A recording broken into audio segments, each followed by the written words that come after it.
Jeng Sunan Ibrah kuwi ratune para Gandharwa. Gunung Tidar sing ngratoni ya kuwi aku Kala Sekti.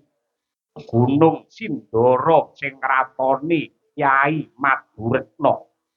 Gunung Tumbing Kyai Jalalila. Gunung Mungkrungan Kyai Siddhamukti. Gunung Merbabu Ki Propo. Gunung Kumbang Ki Bangsan. Gunung Kendeng Ki Aji Dipa.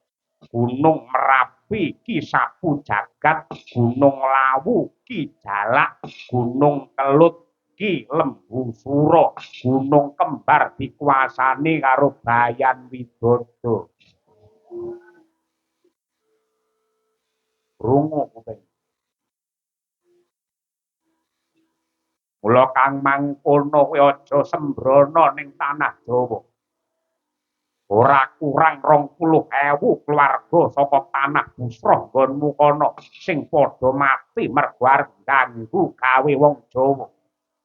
Pol-pole kuwi arepe nglarang wong anakake slametan, nglarang wong sing anakake wilujengan, kuwi arepe nglarang wong sing anakake bersih desa, nglarang wong wayangan. Ora ngerti pirang-pirang taun wayangan ning kene ya lagi iki.